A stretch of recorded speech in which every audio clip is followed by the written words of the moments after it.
Hi guys, this is one of the most demanded topics for Detailing Guru, interior detailing.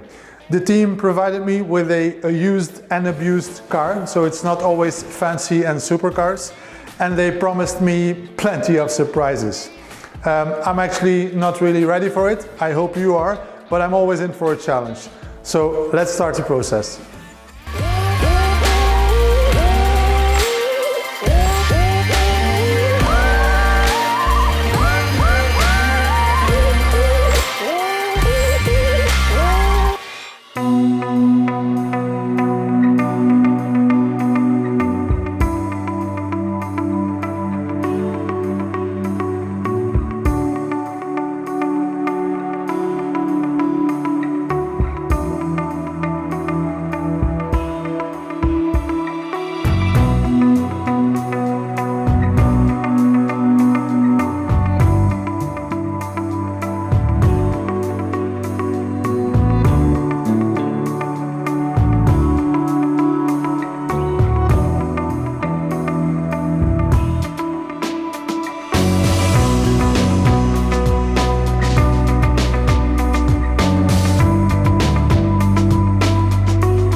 So the long requested interior detail is done. A pro tip I can give you is never trust your colleagues when they give you a challenge. Although the result is pretty good, of course you can go the extra mile in interior detailing, and if you have some extra tips how you do it, write them down below in the comments. I'm pretty tired. I hope to see you in the next video. I'm out. Ciao.